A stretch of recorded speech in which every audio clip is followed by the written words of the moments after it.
Jim Thome is one of the most underappreciated sluggers in baseball history. Often overlooked during his 22-year career, his consistency and longevity were key to a quiet yet remarkable entry into the 600 home run club. Thome also holds a rarely discussed but impressive record which solidified his reputation as a clutch performer. His authenticity and humble nature made him a beloved franchise cornerstone in Cleveland. Thank you for the suggestions, and make sure to comment on who you want to see next. As always, if you enjoy, please leave a like and consider subscribing. James Howard Thome was born on August 27, 1970 in Peoria, Illinois. He grew up in a family with a softball background, with his Aunt Carolyn being a National Softball Hall of Fame inductee. Jim idolized Dave Kingman of the Chicago Cubs and was an all-state athlete in both baseball and basketball in high school. While attending Illinois Central College, Jim caught the attention of scouts with his quick and powerful swing. The Cleveland Indians selected Thome in the 13th round of the 1989 MLB draft as a shortstop, but he quickly transitioned to third base. In the minors, he was mentored by Charlie Manuel, Cleveland's AAA manager, who would later become his big league skipper. He even taught Jim to point his bat like Roy Hobbs in The Natural, a habit that became his signature batting posture. On September 4th, 1991, Thome made his MLB debut, going 2 for 4 with an RBI. In his first 3 seasons, he spent time in the minors, but made brief appearances in the majors each year. In 1994, Thome served more as a platoon bat against right-handed pitchers, where he batted .304 with 18 homers and 43 RBIs. It was also the first year of Cleveland's new ballpark, Jacobs Field, now Progressive Field. On June 15th, Jim belted his first walk-off home run, a familiar occurrence throughout his career. In August, the players' strike ended the season with the Indians in a wildcard spot, a game behind the White Sox in the AL Central. In 1995, Thome became a regular in the Indians lineup. Teaming up with Albert Belle, Manny Ramirez, Kenny Lofton, Eddie Murray, Carlos Baerga, and Omar Vizquel, he helped power an offense that outscored the next closest team by 39 runs. Jim posted a career-high .314 batting average, starting a streak of 5 consecutive seasons with an on-base percentage above .400. The Indians racked up 100 wins in a shortened 144-game season, dominating the AL Central and ending a 41-year postseason drought. In their ALDS sweep of the Red Sox, Thome hit his first postseason home run off knuckleballer Tim Wakefield. In the ALCS against the Mariners, his Game 5 go-ahead homer was pivotal in Cleveland advancing to face the Braves in the World Series. Down 3-1, Thome's RBI single and home run kept the Indians alive, but they managed just 1 hit against Tom Glavine in Game 6 and fell short of the championship. In 1996, Thome hit .311 with 38 home runs, 116 RBIs, and 123 walks, setting career highs in hits, runs scored, on-base percentage, and WAR. In the American League, he ranked 4th in on-base percentage, OPS+, and position player WAR, 3rd in OPS, and 2nd in walks. A high strikeout total, combined with an exceptional walk rate and power numbers, became the standard for Thome. It was his first of 9 seasons with 100-plus walks, a feat also accomplished by Mel Ott, Mickey Mantle, Frank Thomas, Lou Gehrig, Ted Williams, Babe Ruth, and Barry Bonds. Amid the high-offense steroid era, Thome received his lone Silver Slugger and placed 15th in MVP voting. The Indians won 99 games and captured the division crown by a significant margin. In disappointing fashion, they lost to the Baltimore Orioles in the ALDS. In 1997, Thome was an all-star during his inaugural campaign as a first baseman. The game, held at Jacobs Field, marked the beginning of his 3-year run at the Midsummer Classic. He ended the season with 40 home runs, a league-leading 120 walks, and a 6th-place finish in MVP voting. Though the Indians won just 86 games, they secured the division and played the Yankees in the ALDS. In the 7th inning of Game 5, Cleveland held a 1-run lead when Thome made an incredible defensive play. Lunging to his right, he fired to second base from the ground to get the force out and preserve the lead. In the ALCS against the Orioles, each game was decided by 3 runs or fewer, with Cleveland winning all 4 one-run contests. In the Fall Classic against the Marlins, Thome posted a .394 on-base percentage, 8 hits, and 2 home runs. In a back-and-forth series, the Indians lost in 7 games. In 1998, Thome missed 5 weeks due to a broken hand, but still finished with a .293 batting average, a .413 on-base percentage, 30 home runs, and 85 RBIs. His performance earned him MVP votes, and the Indians claimed the division title. Thome was a force in the postseason, connecting for 6 home runs, including a spectacular showing in the ALCS. In Game 3, he hit 2 home runs off Andy Pettitte in Cleveland's 2nd win of the series. He homered again in Games 5 and 6, with his grand slam in Game 6 pulling the Tribe within a run. Unfortunately, the Indians fell in 6 games. In 1999, Thome hit the longest home run in Progressive Field history on July 3rd, a blast that traveled an estimated 511 feet. While he paced MLB in strikeouts, his AL Best 127 walks set a Cleveland single-season record. The Indians captured their 5th straight division title and faced the Red Sox in the ALDS.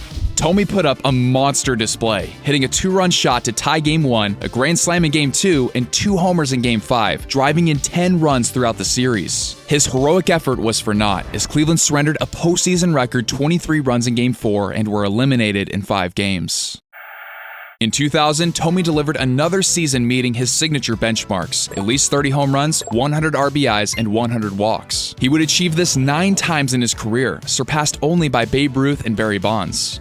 In 2001, Thome cemented his place as Cleveland's all-time home run leader on May 29th. His season featured a .291 batting average, 49 home runs, 124 RBIs, and a 170 OPS+. In the AL, he ranked second in home runs, walks, slugging, OPS, and OPS+. He also hit 5 walk-off home runs between 2000 and 2001. Although he had one of his best seasons, he only led the league in strikeouts, but still placed 7th in MVP voting. After missing the postseason a year prior, the Indians clinched the division and faced the Seattle Mariners in the ALDS, a team that tied the MLB record with 116 wins. Thome's home run in Game 3 put Cleveland ahead 10-1 in a game where they scored 17 runs. The Indians gave the Mariners a run for their money, but came up short in 5 games.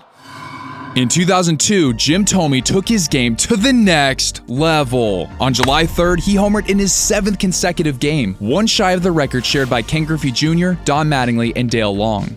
In the first half, Thome hit 26 home runs and posted a 1.021 OPS, but was snubbed from the All-Star game. That oversight seemed to fuel his dominant second half. On July 28th, he drilled a walk-off grand slam, and in August, he batted .337 with 11 homers and a 1.319 OPS. For the year, Thome hit 52 home runs, setting Cleveland's single-season record. He also registered a .304 average, .445 on-base percentage, 118 RBIs, and a league-leading 122 walks. His AL Best slugging percentage, OPS, and OPS+ were also career highs. On the MLB leaderboard, he was 4th in on-base percentage, 3rd in position player WAR, and 2nd in home runs, slugging, OPS, and OPS+. Despite being a top 3 power hitter in baseball, Thome was denied a Silver Slugger, even though he outperformed the award's recipient at first base, Jason Giambi, in several categories. His 7th place MVP finish marked another missed opportunity for recognition. Off the field, Thome organized events at the Children's Hospital of Illinois and brought toys to kids in need. During his career, he helped to raise $2.6 million for the Peoria Hospital. His contributions earned him the Roberto Clemente Award, recognizing his character and commitment to the community. After his contract expired, Thome signed a well-deserved 6-year, $85 million deal with the Phillies. From 2000 to 2002, Thome batted .287, averaging 46 home runs, 116 RBIs, 117 walks, and a 164 OPS+, but never made an All-Star team during that stretch. In 2003, Jim led the majors in home runs for the first time with 47, nearly matching Mike Schmidt's 1980 total, which was then a franchise record. His 131 RBIs ranked 3rd in the National League, and he achieved his highest MVP finish, placing 4th. In 2004, Thome followed up with another 40-homer, 100 RBI season, making the All-Star team and hitting his 400th career home run along the way. In 2005, elbow and back issues plagued him, resulting in a subpar season. With first baseman Ryan Howard taking Rookie of the Year honors, Thome became expendable and was dealt to the White Sox. During his time in Philadelphia, the team failed to reach the postseason. In 2006, Thome filled the void left by Frank Thomas, earning his 5th and final All-Star nod. He became one of 11 players to achieve 6 seasons with 40 home runs and 100 RBIs. He was also named Comeback Player of the Year. On April 18, 2007, Thome's 2-homer game provided a boost for Mark Buehrle during his no-hitter. Later that year, on September 16th, Jim delivered his 500th home run, the first player to accomplish the milestone in walk-off fashion during his 2000th game. On September 30th, 2008, Thome homered in a 1-0 Game 163 victory over the Twins, securing the division, but the White Sox were knocked out by the Rays in the ALDS. In 2009, he was traded to the Dodgers on August 31st, only to be eliminated by the Phillies in the NLCS.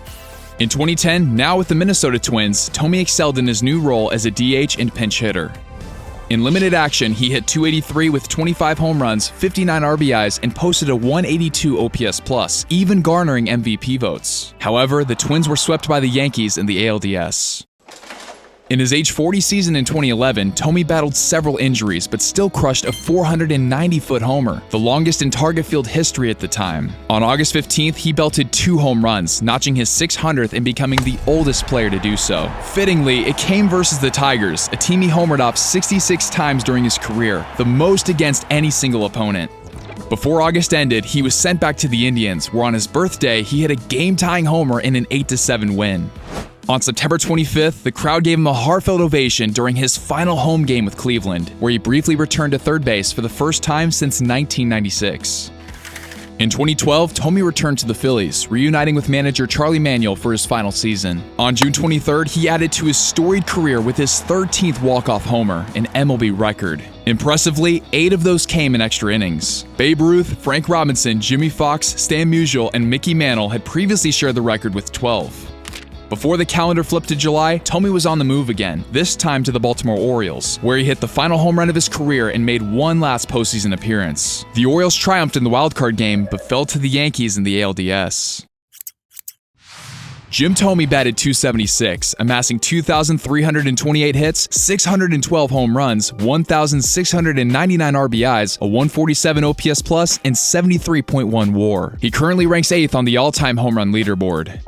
Thome was the 4th player to reach 100 homers with 3 different teams, totaling 337 with the Indians, 134 with the White Sox, and 101 with the Phillies. He is one of 8 players with at least 500 home runs, a 400 on-base percentage, and a .550 slugging percentage, joining Babe Ruth, Jimmie Foxx, Ted Williams, Mickey Mantle, Barry Bonds, Frank Thomas, and Manny Ramirez. His resume includes 5 All-Star appearances, a Silver Slugger, and the Roberto Clemente Award.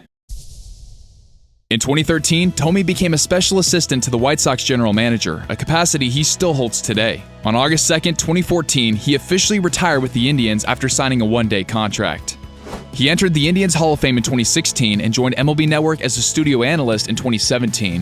In 2018, the Indians retired as number 25, and he was enshrined in Cooperstown on his first ballot as part of a stacked Hall of Fame class, alongside Chipper Jones, Vladimir Guerrero Sr., and Trevor Hoffman. Jim Thome belongs in the conversation about baseball's greatest power hitters. His quiet demeanor often kept him away from the limelight, resulting in a career that sometimes went underappreciated in the larger scope of the game. Thome's legacy proves that greatness does not need a grand stage or flashy headlines to make an enduring impact. Thank you all for watching, and I'll see you guys in the next video. Later.